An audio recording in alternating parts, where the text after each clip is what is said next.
Tri-State sports leader. This is WGEM Sports Extra. The snow was beginning to melt and fans were back in their seats for a fully loaded slate of basketball games this evening. We begin our trip across the Tri-States right here in town. That's where WGM Steve Loon had a front row seat at Blue Devil Gym for Quincy's Western Big Six showdown with Galesburg. He now joins us back in the studio to break down all the action. While the shootout overall was exciting, what's going on with the home teams catching a lot of attention statewide. Quincy High was number 3 in the most recent state poll, and tonight they were going after win number 20 on the season. Could the Devils maintain their high level of play with Galesburg in town? The Silver Streaks are just 5-14, and Quincy won by 50 up there in early December. It took a while for them to warm up their engine, but then they were cruising. Ralph Wires on the drive to get Quincy High going. Wires had a great game Saturday against Imhotep, and he shined again tonight. That steal helped Quincy pull away.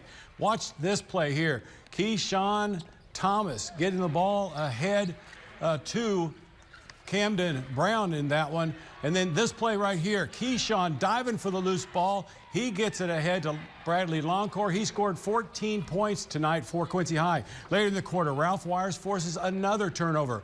Quincy High had 4 in double figures tonight. Quincy led 45-14 at the half. Later, it's Bradley Longcore III dealing.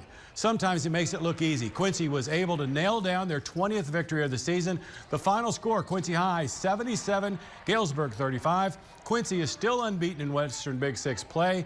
In a game like this, it was important that Quincy High continue to stay sharp, play with energy, and continue to execute at a high level. It's very important because after that big win, we had a lot of energy that game, and we have to just keep maintaining that energy throughout. So at the beginning of the game today, we were in a slump, we didn't have energy, and we just can't allow that to happen before bad habits will start happening. So having my teammates trust me, having my coach trust me that I'm going to bring energy every game, it's something that I take pride in. It makes me feel good, so, I got to keep staying on top of that. Quincy plays at Sterling Friday night before hosting Batavia on Saturday. Back to you, Brandon. Thanks, Steve. In Carthage this evening, the Quincy Notre Dame Raiders look to pick up the road win versus Illini West. Young Charger fans enjoying their Tuesday night hoops. QND with the lead, but IW would make it interesting. Reese Shoup open in the corner, splashes home the triple. Raiders would answer the bell on the other end. Nice passing, finds a wide open Connor Young, who finishes at the hoop for 2. Chargers would go right back to their man, Reese Shoup, and he sends another 3 right down the chute. QND trying to keep the ship steady and pull away from this one. Aiden Klauser driving the baseline, and he'll finish at the rack off the glass for the easy 2 points. Illini West kept it interesting all the way to the end, but Quincy Notre Dame was able to hold on and win this one 51-41.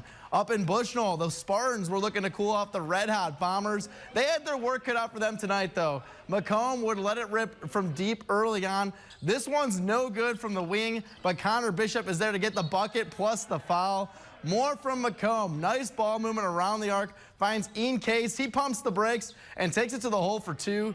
Case was keeping the pace for the Bombers. This time from the corner, he spots up and buries the 3-ball. He had a big game tonight for MHS. Momentum would keep rolling for the black and orange. This time, Drew Watson slips by defenders, and he'll knock down the turnaround jumper. Outside game would open up the post play. Deion Doyle would get involved here. He fights through the contact and gets the bucket and 1. When this one's all over, Macomb would go on to win it 54-22. In other boys action in Illinois, Liberty with the win over Route 47-43. Payson picks up the road win at Brown County 59-37. In the Hawkeye State this evening, WGM's Victoria Bordenga was out patrolling the sidelines at HTC. She joins us back in Quincy to break down all the action. Victoria, take it away. Thank you, Brendan. Iowa may be a bit of a drive, but when we get to cover games like what you're about to see, the drive is more than worth it. The Lady Crusaders welcome Burlington Notre Dame to the floor, and boy, was it a good one. Talk about an intense game. The last time these two teams met, HTC lost in overtime, and sometimes history can repeat itself. The Lady Crusaders had a dominant first half. They pass it down low to Natalie Randolph, who drops 2. Coming out of the half, HTC had the lead, and Anna Benlagi will add to it by knocking down the 3 to make it a 6-point game. Now let's skip ahead to the 4th quarter. Burlington Notre Dame took the lead in a 1-point game. At this point, it was back and forth. It came down to free throws, fouls and just perfect opportunities. With 2 seconds left on a Notre Dame throw-in, Natalie Randolph steals the ball, makes the shot to seal the win. Talk about perfect opportunities right there. Such a clutch play to give HTC the 64-63 win over Burlington, and the Lady Crusaders right their wrongs from the last time they met. I can't predict the future, everyone, but it's safe to say this will be a QMG nominee this week. The boys took the floor next at HTC, taking on B&D, but I think the crowd would appreciate their blood pressure staying down for this one. Talk about a strong start, though. When the phone rings, Lane Rung answers. Cha-ching from three-point land. That three puts the Crusaders on the board first. And wasting no time on the next play, they send it down low to Connor Gayling, who connects at the rack for 2. HTC was being aggressive and moving fast in the first quarter. Here's Lane Rung again, adding 2 more points to his resume. He put up 11 points in tonight's game. Luke Hellige now, he's going to get on the action. They're going to dish it out to him from behind the arc. He buries the 3. He dropped 29 points tonight. More from the Crusaders. They saved themselves from a steal not once, but twice, keeping the play alive. Connor Gayling finishes off with the pair.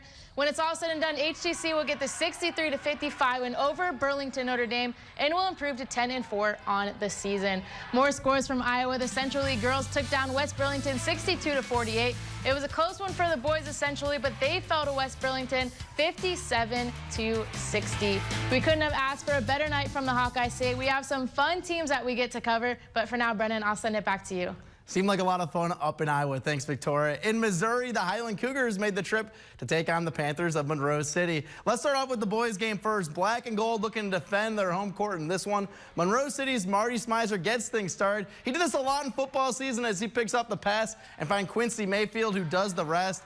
Highland looking to respond on the other end. They come up empty here, but Lane Hinton is there to clean up the mess. Panthers were on the prowl from deep tonight. Wyatt DeGrave lets it fly and puts in the trifecta. He did a little bit of everything tonight for the Panthers. This time he finds Waylon DeGrave underneath the hoop, and he comes away with the bucket. Monroe City would have no problem closing this one out as they get by Highland 64-34. The girls were also in action. Monroe City fresh off their upset versus Highland in the Tony Lanzini tournament last week. Myra Jones gets things going for the black and gold. She cans the 3-ball from the wing. Highland was quick to respond. Kira Rothweiler, what a season she's had. She'll drop the floater in the bucket. She had 18 for the Cougars tonight. Panthers trying to keep pace with the Cougars. Avery Johnson with a nice move. She finishes in the lane to tack on 2 more points for her squad.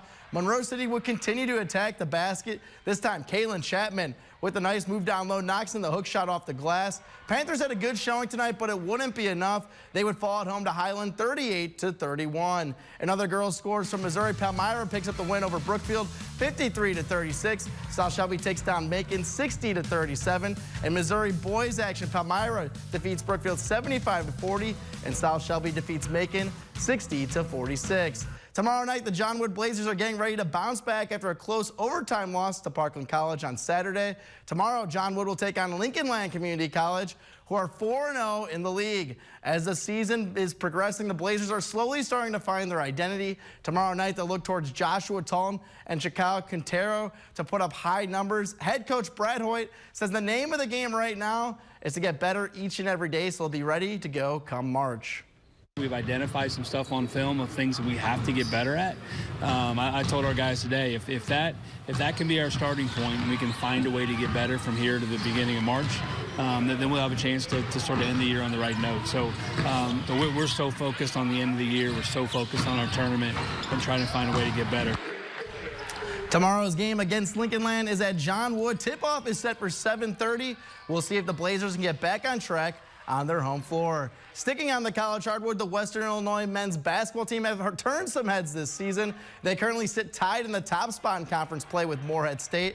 Perhaps the biggest game of the season will take place this Saturday, as those two teams will square off for sole possession of the #1 spot atop the Ohio Valley Conference. On the women's side of things, they picked up a big home win versus Tennessee State, and Reagan McCowan notched her 8th OVC Freshman of the Week award. As always, it was another great night for hoops in the Tri-States, except for driving in that fog. It felt like Rudolph out there, and that wasn't fun at all. We'll be back out here next week bringing you all the best highlights from across all 3 states. But for right now, that's all the time we have for sports. Thanks for dropping by, and have a great night.